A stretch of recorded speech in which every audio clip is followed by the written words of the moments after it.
Bismillahirrahmanirrahim. Assalamualaikum warahmatullahi wabarakatuh.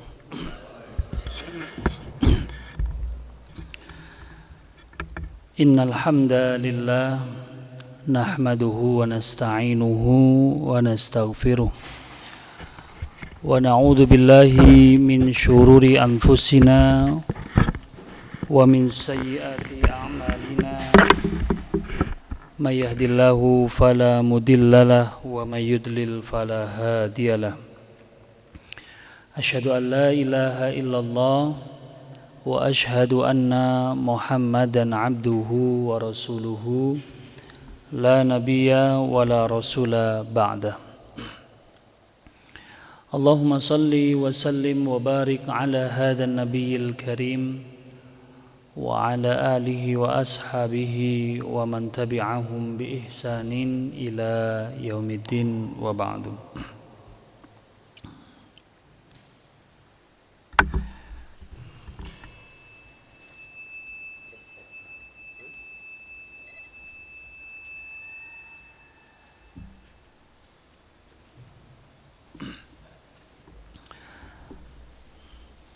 Jamaah sekalian yang dirahmati oleh Allah Subhanahu wa taala.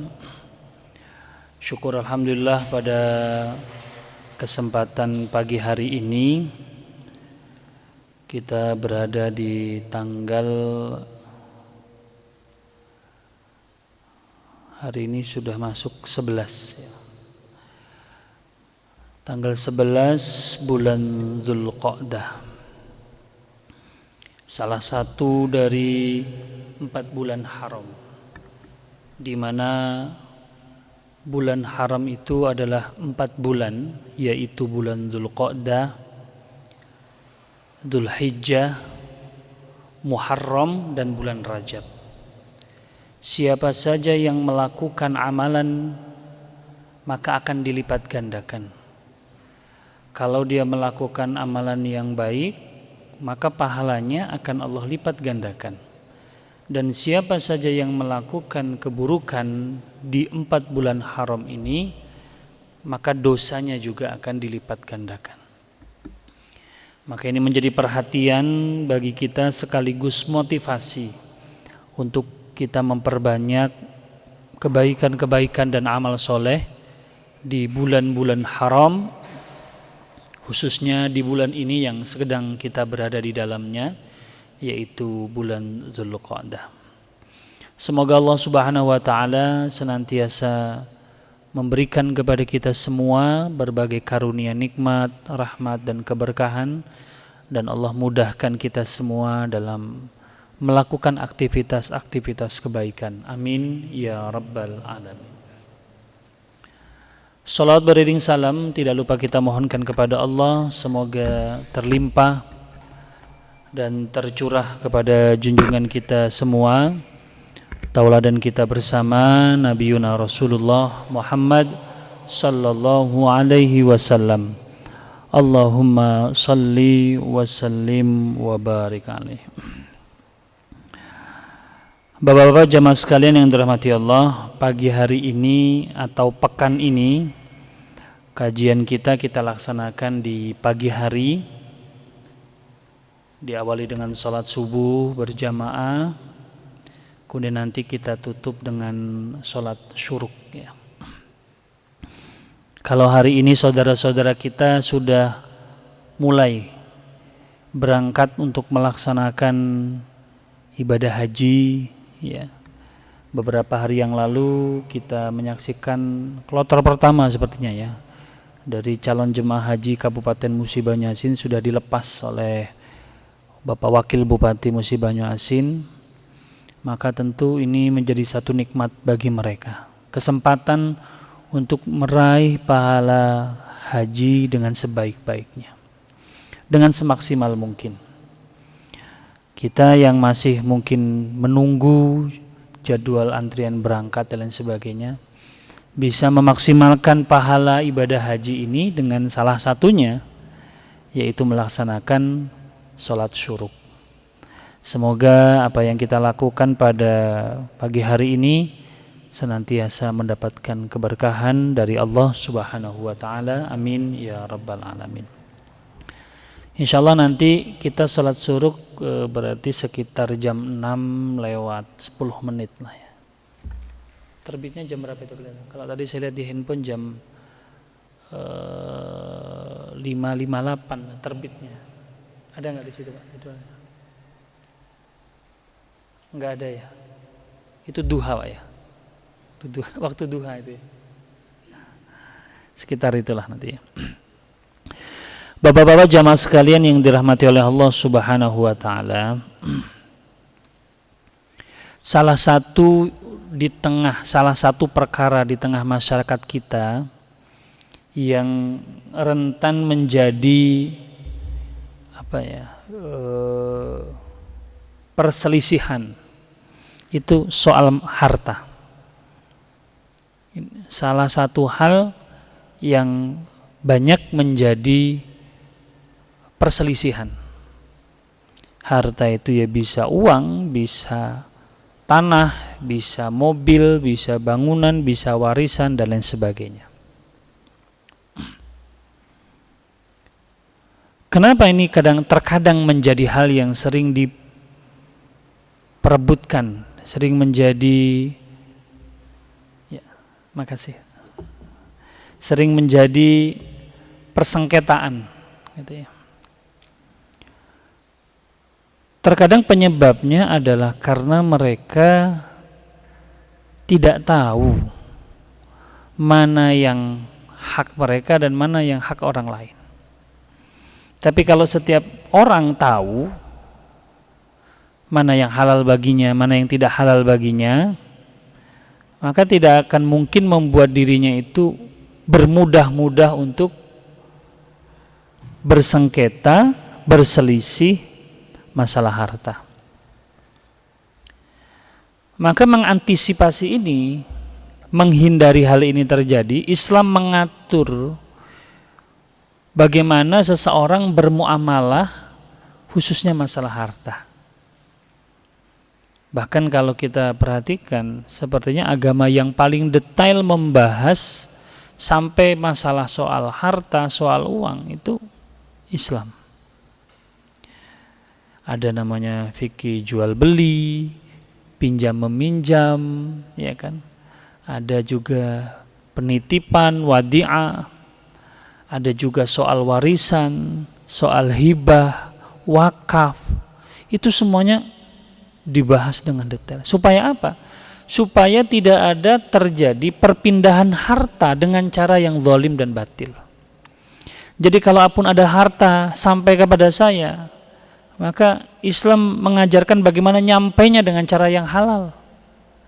Mau jumlahnya sedikit, setengahnya, mau seluruhnya, yaitu halal, memang hak saya. Ataupun ketika ada seseorang tidak ingin, apa ini Mas ya? Bukan ya? Kalau ini dimatiin masih bunyi. Feedback ya. Ada hilang lagi. Atau yang ini dimatiin ya? Enggak. Dikecilin aja ya. Atau ketika misalkan saya tidak dapat apapun, ya seseorang itu akan lega. Kenapa? Ya memang itu bukan hak saya. Serupiah pun nggak ada hak saya di dalam harta itu. Jadi ketika orang mengambilnya, membawa pulang, mendapatkannya, menikmatinya, ya sudah, kita tenang. Tidak ada gerasa gerusu, gelisah. Kenapa saya tidak dapat 1 rupiah? Kenapa saya tidak dapat 100.000? Kenapa saya tidak dapat 1 juta? Nggak ada pikiran itu. Kenapa? Karena kita tahu tidak ada satu, jangankan 100.000, 10.000, 1 rupiah pun tidak ada hak saya dalam itu.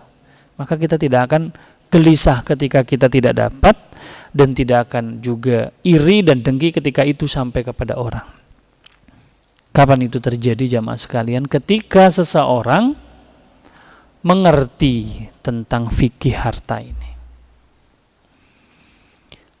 Nah, salah satu fikih yang dibahas, bab yang dibahas terkait masalah harta itu tentang wasiat. Nah, ini yang akan menjadi pembahasan kita.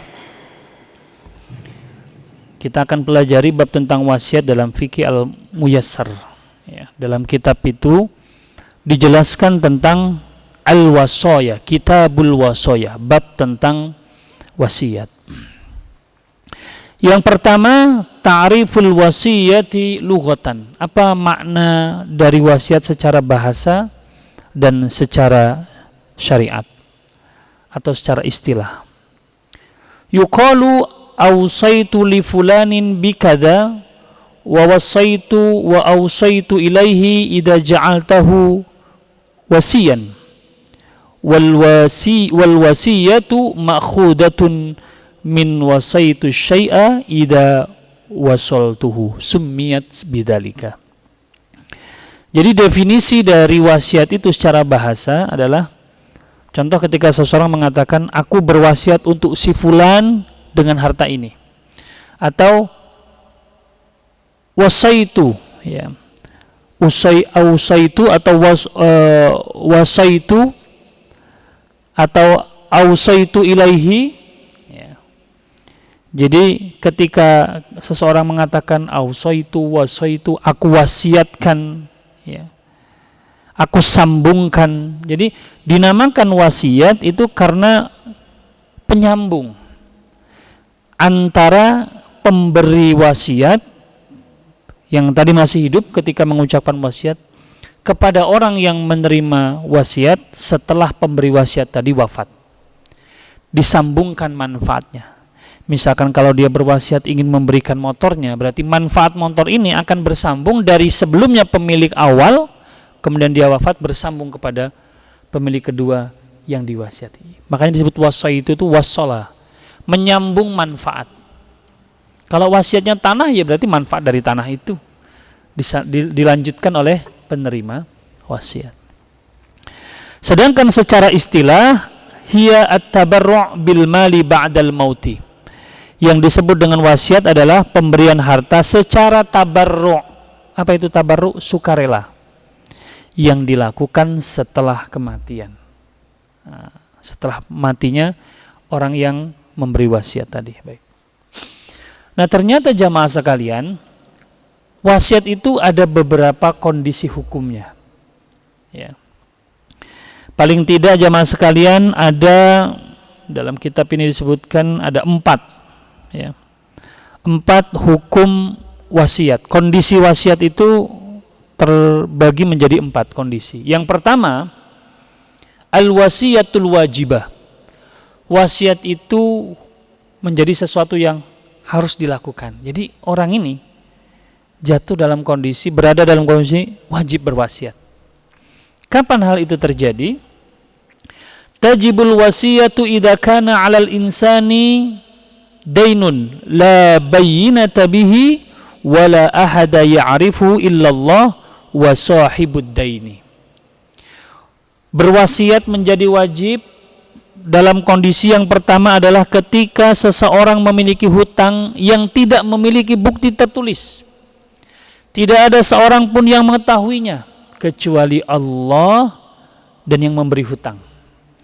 Maka dalam kondisi seperti ini berlakulah satu kaidah yang bunyinya adalah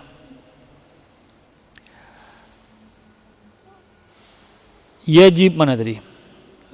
Ma la yatimmul wajibu illa bihi fahuwa wajib. Nah, ini kaidahnya. Suatu kewajiban yang tidak sempurna kecuali dengan itu, maka hal itu menjadi wajib. Saya ulangin. Sesuatu kewajiban yang tidak sempurna kecuali dengannya, maka hal itu menjadi wajib. Bayar hutang wajib. Tetapi kalau tidak ada wasiat, maka nanti membayar hutang itu menjadi tidak tertunaikan. Maka wasiat itu menjadi wajib. Bayar hutang wajib. Tapi kondisinya ini kalau dia meninggal yang berhutang dan tidak ada yang tahu, maka membayar hutang ini menjadi gagal. Dia akan mati dalam kondisi belum membayar hutang. Maka memberitahu, berwasiat kepada yang masih hidup bahwa dia punya hutang, tolong nanti dibayarkan dengan harta itu kalau itu sudah panen misalkan. Ini kondisinya sakit parah, mungkin juga tidak lama usianya, sementara panennya misalkan 2 bulan lagi, dia berwasiat, nanti kalau kebun aku itu panen, bayarkan ke hutang itu. Maka berwasiat itu menjadi wajib. Jadi satu kewajiban kalau tidak bisa terlaksana dengan sempurna tanpa dilakukan sesuatu yang tadi biasa-biasa saja, maka yang biasa-biasa tadi menjadi wajib supaya kewajiban ini bisa terlaksanakan dengan sempurna. Itu kaidah usul fiknya. Nyebrang, misalkan contoh apa ya? Contoh di kehidupan lah. Misalkan ada mobil, gini aja lah mungkin sederhananya. Mobil itu meluncur, di depannya ada orang. Mobil ini nggak ada sopirnya, meluncur gitu loh. Kan ngerem mobil orang kan nggak ada kewajiban kita ya. Masuk ke mobil orang itu ada kewajiban. Tapi dalam kondisi seperti ini, kita tidak akan bisa sempurna menyelamatkan orang yang ada di depan mobil itu kalau kita tidak masuk dan ngerem. Maka masuk ke dalam mobil itu dan ngijak rem itu, tarik rem tangan, hukumnya menjadi wajib. Itu kaidahnya seperti itu kiasannya. Kita masuk mobil orang buka pintunya, nggak ada kewajibannya, malah nggak boleh. Tapi dalam kondisi seperti ini ingin menyelamatkan orang yang mau ketabrak mobil tadi, hukumnya jadi wajib kita maksa buka pintu itu, langsung masuk kita tarik rem tangan. Nah seperti itu kaidahnya. Wasiat itu nggak ada kewajibannya. Tapi kalau tidak dilaksanakan wasiat, maka si orang ini tadi tidak bisa membayar hutangnya, maka melaksanakan wasiat menjadi sesuatu yang wajib. Ini yang pertama. Jadi wasiat itu menjadi wajib dalam kondisi seperti ini. Dia punya hutang dan nggak ada yang tahu. Tidak ada catatannya. Sementara dia sudah merasa lemah fisiknya, sebentar lagi kayaknya. Ini kalau mau ajal ya, kalau masih hidup seger buger ya nggak apa-apa, nggak cerita. Takutnya kalau cerita nanti malah minta, jangan-jangan minta bayarin. Ini dalam kondisi sudah dekat mau ajal, maka dia harus bercerita. Ya, sampaikan hutangnya ke siapa, bayarnya pakai yang mana. Sampaikan kepada yang masih sehat di sekitarnya. Kemudian jamaah sekalian yang dirahmati oleh Allah Subhanahu wa taala, termasuk menjadi wajib berwasiat kondisinya seperti apa? Al-wasiyatu lil aqrabin alladzina lam yakun lahum haqqun fil irsi wa kanu fuqara wal musi ghaniyun fahuna tajibu alaihil wasiyatu lihaula'il aqarib. Termasuk wasiat yang wajib adalah wasiat untuk kerabat. Kerabat itu ingat bukan ahli waris ya, karena sekali lagi nanti akan kita sampaikan wasiat itu tidak boleh penerimanya adalah ahli waris. Nah itu nggak boleh itu. Jadi nggak boleh wadin berwasiat untuk anak gitu ya. Nanti kalau aku mati 1/3 dari harta ini kasih ke anakku yang paling kecil, itu nggak boleh. Kalau ada orang berwasiat maka penerimanya adalah di luar ahli waris. Kerabat boleh, kerabat kan bisa sepupu, bisa paman kan bisa ini kan, nah, itu namanya kerabat. Nah berwasiat menjadi wajib kondisinya seperti apa? Wasiat untuk kerabat dekat yang tidak memiliki hak waris, jadi kerabat yang bukan ahli waris kita. Kemudian kerabat itu dalam kondisi miskin, dia orang-orang yang miskin. Dan yang berwasiat adalah orang yang kaya. Maka dalam kondisi seperti ini wasiat termasuk wajib. Kayak bersedekah setelah matilah ya, gitu ya. Dan kondisi ahli warisnya semuanya kaya-kaya, gitu loh. Ini ada orang sudah sepuh, udah sakit parah, dia kaya raya. Anak istrinya kaya-kaya semua. Dan kerabat dia itu miskin-miskin. Maka seperti ini itu wajib berwasiat. Ambil 1/2 hartanya, wasiatkan, sampaikan kepada ahli waris, tolong kasih saudara-saudaraku yang itu bagian sekian. Kondisinya pemberi wasiat apa? Kaya raya, ahli warisnya sudah kaya juga, anaknya lah kaya, istrinya juga kaya, punya bisnis sendiri, anak-anak menantunya juga sudah punya usaha sendiri. Sementara kerabatnya miskin, maka dia mesti berwasiat untuk kerabat-kerabatnya ini. Hukumnya wajib. Ini yang pertama jamaah sekalian. Yang kedua, ada wasiat itu hukumnya mustahabbah, sunnah.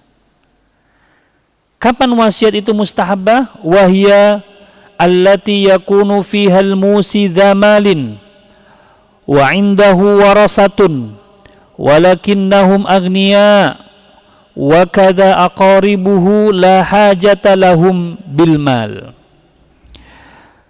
Wasiat menjadi mustahab atau sunnah, dianjurkan ya, hukumnya dianjurkan saja, yaitu berlaku ketika pemberi wasiat memiliki harta yang cukup atau bahkan banyak, kemudian ahli warisnya juga berkecukupan, anak-anaknya berkecukupan, istrinya itu kan ahli waris semua, berkecukupan, dan kerabatnya juga tidak terlalu membutuhkan. Jadi kalau dia mau berwasiat, hukumnya sunnah. Ini ya dikasihkan untuk sepupu saya, ini kasihkan ya untuk saudara saya. Mereka bukan ahli waris nih. Hukumnya seperti ini, sunnah. Dia cukup harta, memberi wasiat, ahli warisnya juga kaya-kaya, kerabatnya juga gak terlalu butuh. Maksudnya ya sudah mampu-mampu. Tapi kalau orang ini tetap berwasiat, dapat pahala sunnah. Beda kondisi yang pertama tadi, kerabatnya miskin. Nah, maka menjadi wajib dia berwasiat. Gitu ya. Ini yang kedua, wasiat mustahabbah, dianjurkan. Kemudian yang ketiga, al-wasiyatul makruhah. Ada juga kondisi berwasiat itu hukumnya makruh, tidak disukai. Kapan? Wa takunu hadhil wasiyah idza kana malul musi qalilan. Apabila pemberi wasiat ini hartanya sedikit. Wa warasatuhu muhtajun, sementara ahli warisnya butuh. Dengan wasiat tadi, dengan apa, harta yang mau diwasiat. Yang seperti ini makruh bagi seorang pemberi wasiat berwasiat memberikan hartanya untuk orang-orang di luar ahli waris. Jadi bagaimana? Apakah dia harus berwasiat kepada ahli waris? Ya enggak, kan enggak boleh tadi. Gimana? Enggak usah berwasiat. Jadi kalau dia wafat, meninggal, seluruh hartanya menjadi harta warisan, dibagikan utuh untuk anak-anak dan istrinya. Tapi kalau dia berwasiat kan terpotong sepertiganya. Nah, dalam kondisi dia punya harta sementara anak ahli warisnya masih butuh, nggak usah berwasiat. Makruh, bukan haram. Makruh. Ya kalau dia masih mau berwasiat boleh saja, sah saja. Tapi lebih utama dia tidak usah berwasiat. Kenapa? Ya masih butuh semua. Harta ada 20 juta, terus anak-anaknya itu ada yang punya hutang 10 juta, ada ahli warisnya ada yang punya hutang 5 juta.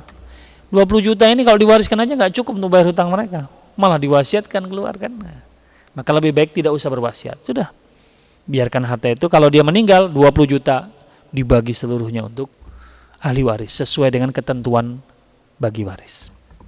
Tapi kalau dia tetap melakukan wasiat, hukumnya makruh. Jelas ya mas sekalian ya. Jadi yang wajib seperti apa jelas, yang sunnah seperti apa jelas, yang makruh juga jelas.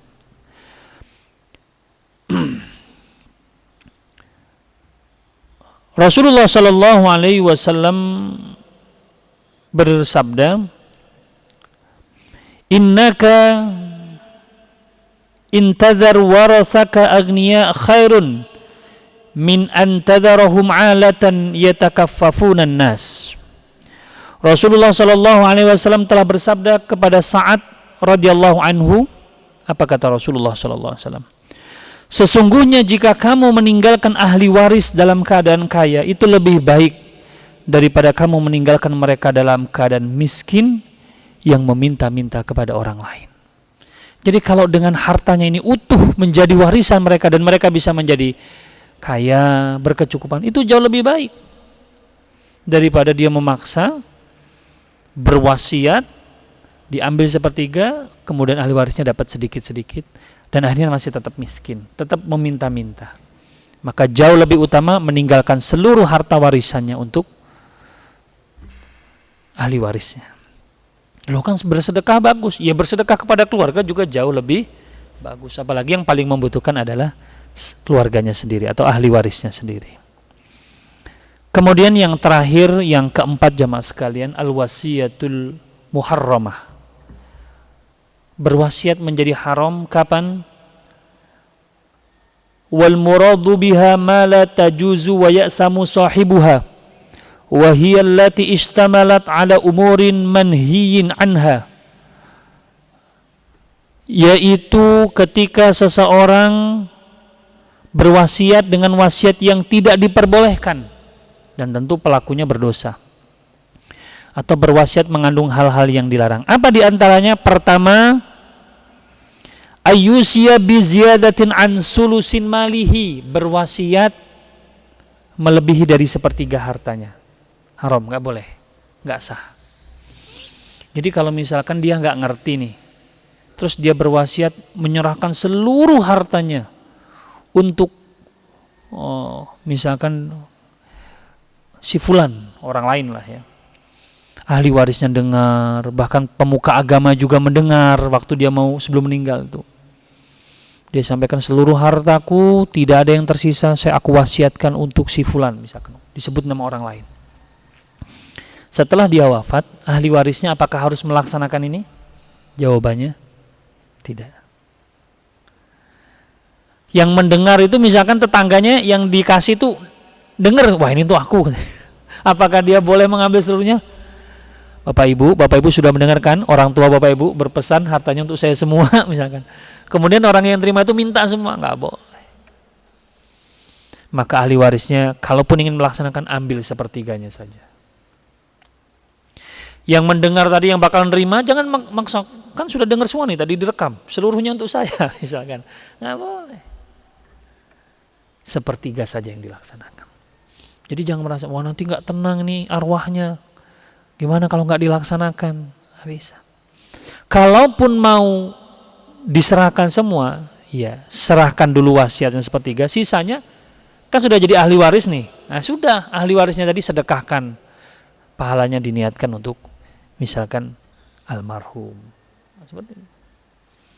Jadi kalau berwasiat dengan seluruh hartanya itu tidak sah, menjadi sesuatu yang haram. Nah, ini wasiat yang hukumnya haram, yang dilarang. Yang kedua, antakunal wasiyatu liwarisihi. Yang kedua, dia berwasiat untuk ahli warisnya. Ya.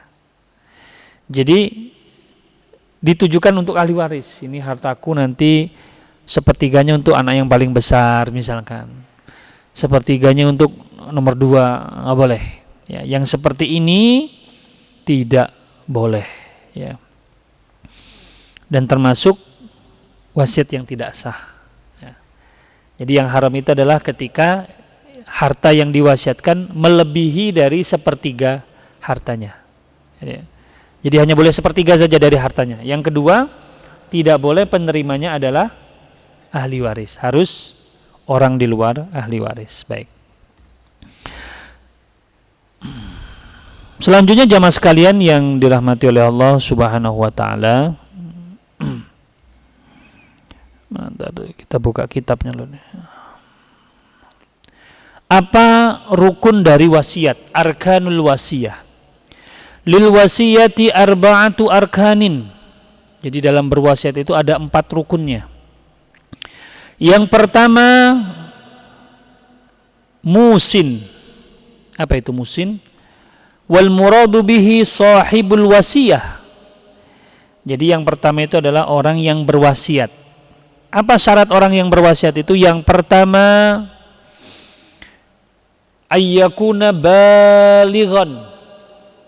Ini syarat yang disebutkan oleh Hanafiyah dan Syafi'iyah.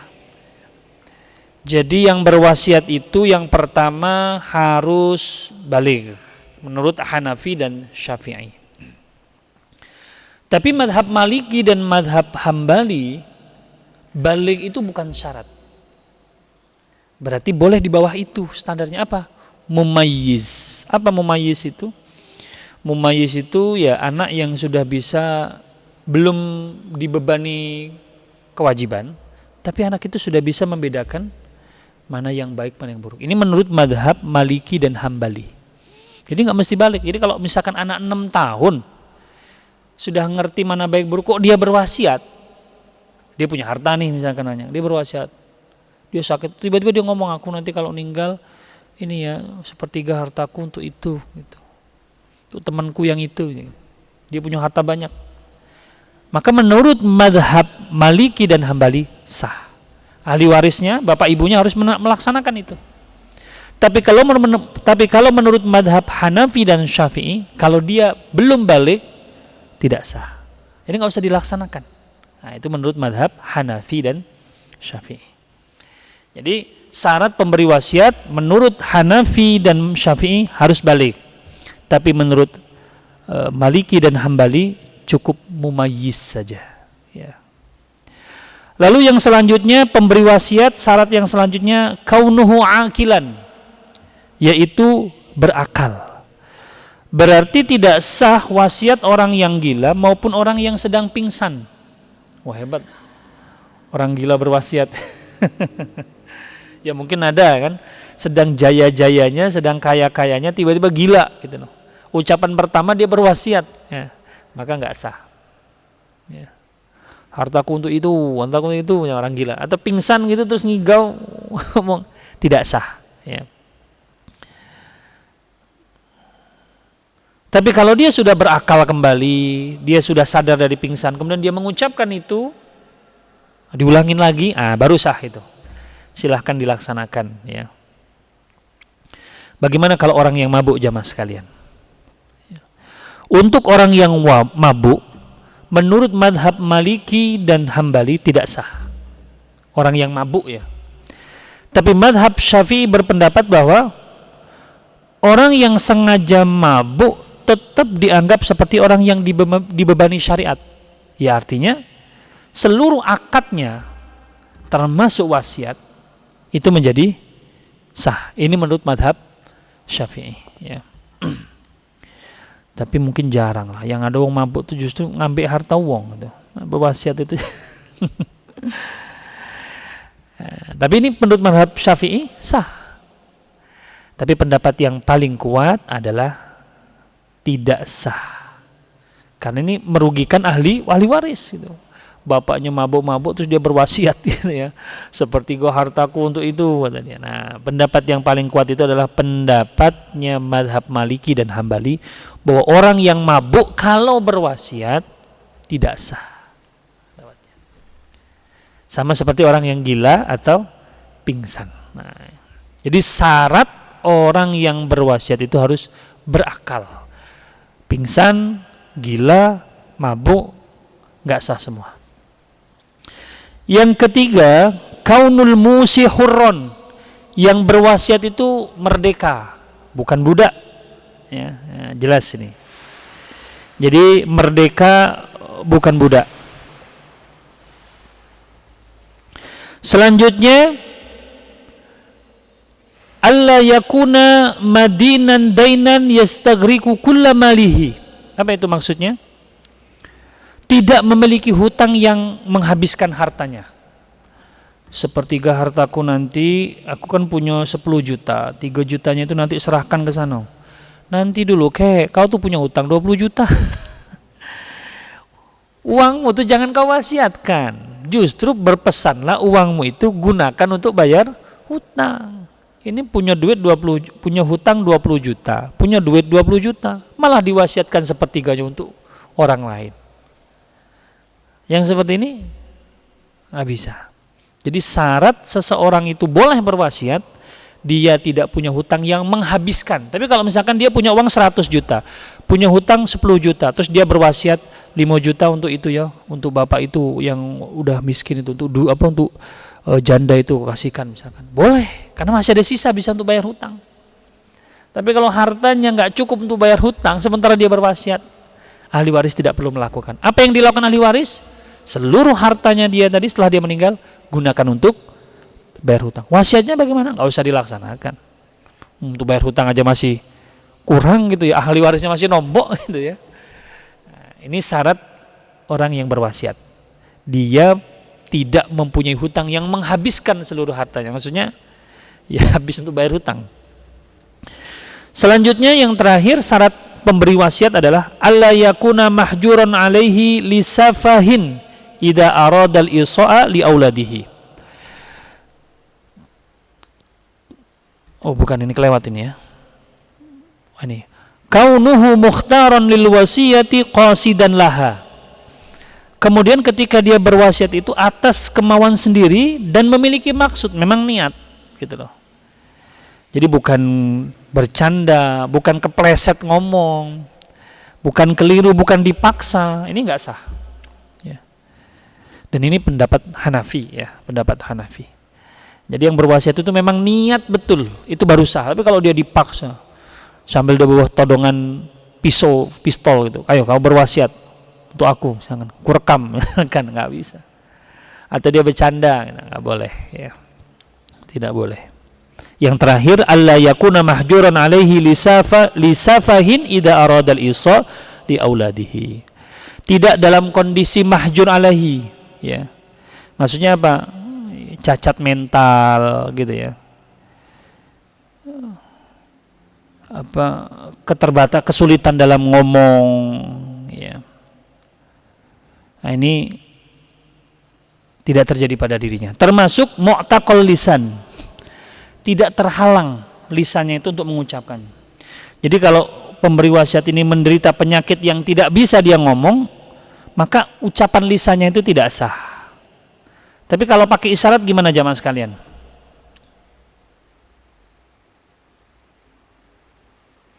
Kalau pakai isyarat, sah nggak? Kalau isyaratnya itu dipahamin, dia ngomong ke anaknya, misalnya nyebutkan harta, ngasih situ, sah tidak? Sah. Tapi kalau dia ngomong, misalkan ya, gagagugu nggak jelas, apa ini maksudnya?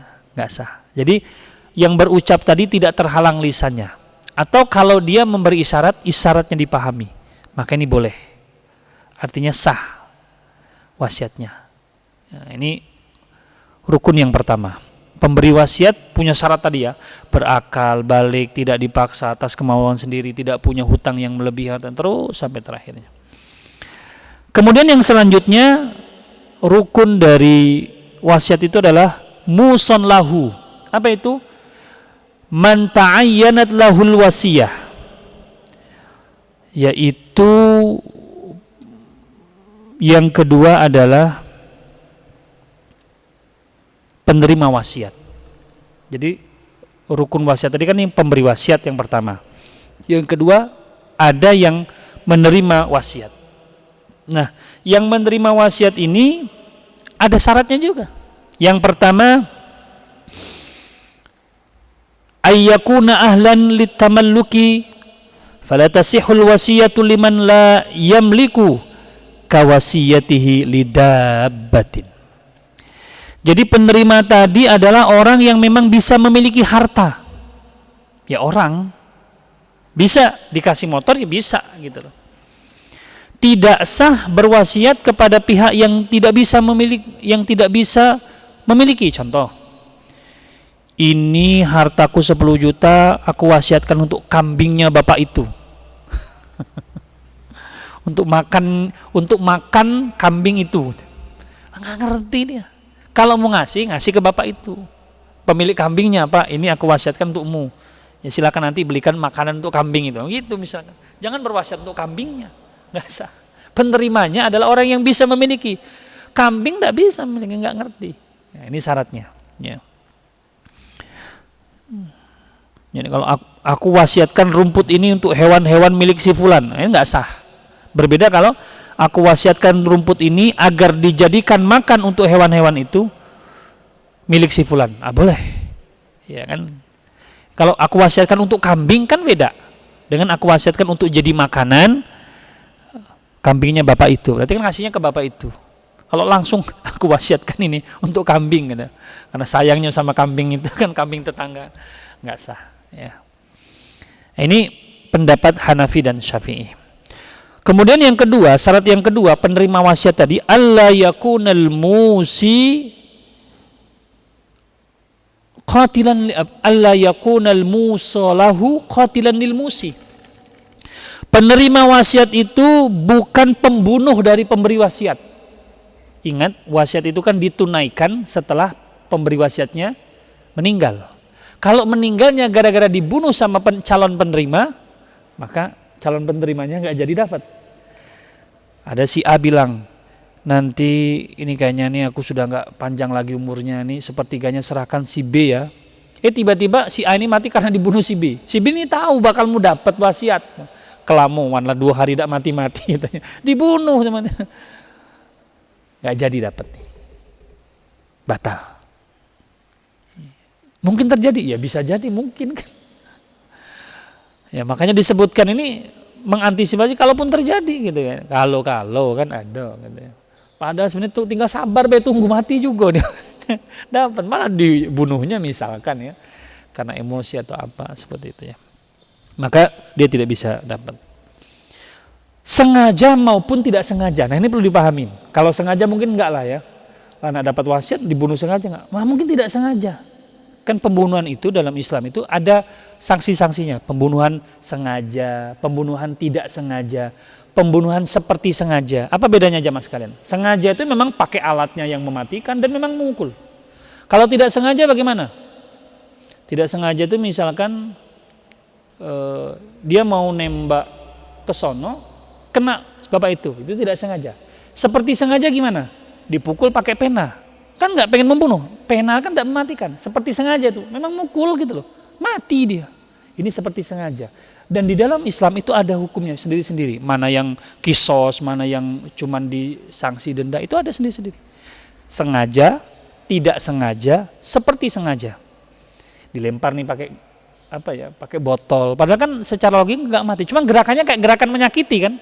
Nah, lempar botol, lah mati beneran. Gitu. Ini seperti sengaja. Tapi kalau dia nembak burung ke sana tiba-tiba nih bapak ini lari nyebrang gitu kan, nah ini tidak sengaja ini, karena tidak ada niat mengarah kan. Nah ternyata kalau penerima wasiat itu membunuh pemberi wasiat sengaja maupun tidak sengaja, maka gagal menerima wasiat. Ini menurut mazhab Hanafi. Selanjutnya, kaunul musalahu ma'luman. Nah, penerima wasiat juga harus jelas. Jadi nggak bisa dia berkata aku berwasiat untuk seseorang. Siapa seseorang itu? Mau ngasih ke siapa keluarganya? Tapi kalau berkata gini, aku berwasiat hartaku sepertiga ini untuk orang miskin dan orang fakir di desa kita. Jelas nggak orangnya? Jelas. Jangan kayak bantuan sosial yang nggak jelas penerimanya kan. Nah, pasti warga tahu mana yang miskin, ahli warisnya tahu mana yang miskin. Nah itu masih sah. Apalagi kalau disebut nama untuk si fulan, udah jelas. Yang nggak satu kalau aku berwasiat untuk si fulan sepertiga. Nah siapa? Kejar tanya terus untuk siapa pak nyerahkannya. Nah gitu. Kemudian penerima wasiat, nah ini harus masih hidup ketika menerima wasiat. Kaunul musalahu hayyan waqtal wasiya walau takdiron. Jadi ketika berwasiat, penerima wasiatnya masih hidup. Jangan berwasiat untuk bapak itu, lah mati kayak dia tuh. Udah pokoknya untuk wong itu kata aku nak ngasih. Nah, udah mati orangnya nggak bisa. Jadi mesti masih hidup. Baik, kita lanjutkan. Masih beberapa menit lagi ya. Kemudian yang ketiga, musobihi. Jadi yang pertama rukun tadi, pemberi wasiat, penerima wasiat. Yang ketiga musobihi, objeknya, harta tadi yang mau dijadikan sebagai wasiat. Seperti apa syaratnya? Yang pertama, yustaratu fihi ayyakuna milkan lil musi. Harta itu harus merupakan milik pemberi wasiat. Tidak boleh dia berwasiat harta tetangga. Anak-anakku kalau bapak mati nanti sepertiga harta itu yang di sini ruko itu tolong kasih ke situ. Punya siapa itu pak? Punya tetangga. Nggak boleh, harus harta ini. Nah kemarin di pengajian C4 itu ditanya apakah perlu harta itu ada sertifikatnya. Kalau memang sudah menjadi keumuman bahwa sahnya, amannya, supaya tidak ada problem di belakangnya harus dengan ada surat, ya mesti. Daripada nah itu agak kebun bapak 3 hektar yang di Bentayan ujung sana tuh dekat laut itu.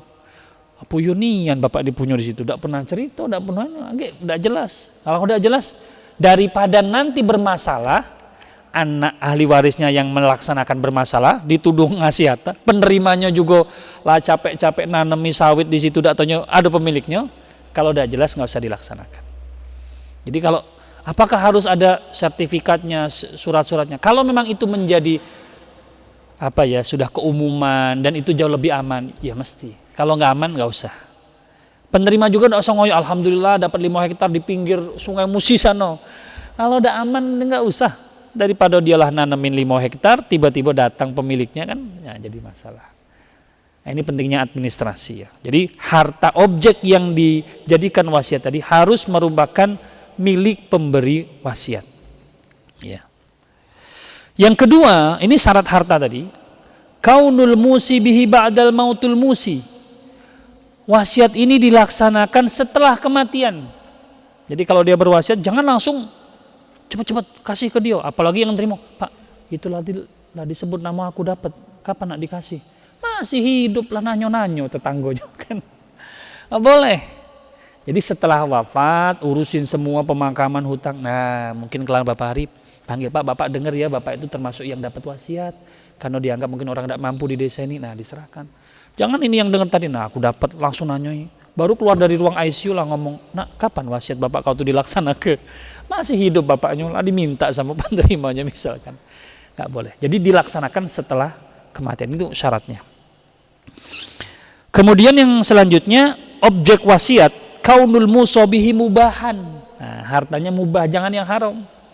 Nah itu mohon maaf ya, itu peralatan judi itu kau nggak boleh, nggak boleh. Alat musik itu organ itu yang untuk ini dan untuk remik itu aku wasiatku untuk kakek itu biar dia terus ke kakek. Pokoknya perkara-perkara yang haram jangan, nggak boleh. Ya, justru suruh tobat itu. Suruh tobat itu, Pak, tobat Pak sebelum meninggal gitu ya. Udah itu kita hanguskan. Itu ganja 0,5 kilo yang belum Bapak pakai itu tolong ngagek kalau Bapak mati, nggak boleh. Kasih ke itu ya dia nak nerus ke, nggak boleh. Jadi objeknya harus harta yang mubah. Mau ngasih motor untuk sipulan duit, terserah. Yang mubah hartanya. Selanjutnya syarat yang terakhir yaitu asyurutul mu'tabarah fis sighah. Apa itu? Yaitu sighah itu kalimat pernyataan ya. Yang pertama, yushtaratu fi sighah an takuna bima yadullu 'alal wasiyah min lafdin sharihin. Yang pertama, sighah tadi, lafaz tadi, ijabnya itu harus menunjukkan keinginan berwasiat dengan lafaz tegas. Jadi memang ada aku wasiatkan. Kalau dia baru ngomong, nah wasiat itu tata caranya gimana ya? Wah, Bapak ini nak berwasiat. Jangan. Dia tuh baru nak belajar fikih wasiat kok lah dianggap berwasiat. Di ICU Bapak itu bertanya, nah Bapak ini nak meninggal. Tata cara wasiat itu gimana? Itu kan belum menunjukkan. Tapi kalau dia sudah ngomong aku wasiatkan, nah itu jelas kalimatnya. Nah, seperti ini baru sah. Ini kalau baru nyebut wasiat, misalkan disuruh nyebut Allah, dia nyebut wasiat, nah, belum jelas berapa yang diwasiat kepada siapa, belum jelas. Jadi ada kalimat aku wasiatkan, aku serahkan, aku pindahkan kepemilikannya, besarannya berapa kepada siapa harus jelas, itu sighahnya. Ya. Dan kemudian kata penerimanya gimana? Ya sudah gampang disampaikan, gimana Pak, Bapak nerima? Ya aku terima, ya sudah. Sah itu. Panggil kan sudah berwasiat, misalkan selesai keluar anak ahli warisnya berapa hari dipanggil, Pak kemarin Bapak itu sebelum meninggal tuh dia gini, kami saksinya. Nah Bapak nerima enggak? Gitu. Oh ya aku terima misalkan. Dah sah itu. Pemberi wasiat kalimatnya jelas, penerimanya juga menerima. Ya, aku terima gitu ya. Atau dengan gerakan, nih Pak wasiat dari Bapak aku kemarin. Oh iya makasih. Dia nerima, udah dianggap sebagai menerima. Tidak perlu aku terima niat bapakmu, enggak. Dia ngambil aja sudah, jelas dia nerima, gitu ya. Dia sudah menerima. Nah, termasuk jamaah sekalian tulisan. Wa mislul lafdi alkitabah, tulisan juga bisa. Dia tulis gitu kan. Kemudian di WA, Pak ini tadi Bapak berwasiat ini gimana? Ya aku terima dibalas. Itu sudah bisa dianggap sebagai ijab qabul tadi. Sigotnya tadi dalam wasiat. Nah, ini jamaah sekalian, beberapa perkara-perkara terkait dengan wasiat. Sekali lagi itu sesuatu yang baik, karena setelah wafatnya akan menjadi pahala buat dia. Tapi supaya terlaksana dengan benar, nah panduan-panduan tadi jangan sampai salah. Yang paling penting pertama, untuk jumlah wasiatnya tidak boleh melebihi sepertiga dari hartanya. Jadi hanya boleh sepertiga gitu loh. Jadi kalau 9 juta berarti cuma boleh 3 juta berwasiat. Kemudian penerimanya tidak boleh ahli waris, harus di luar. Nah terkait ada yang wajib, yang makruh, yang sunnah, yang haram, nah itu bisa dipertimbangkan lah. Kalau dia kaya, anaknya kaya, kerabatnya kaya, nah itu sunnah. Tapi kalau kerabatnya membutuhkan, anaknya sudah kaya, jadi wajib dia memberi kepada kerabatnya, dan lain sebagainya, dan lain sebagainya.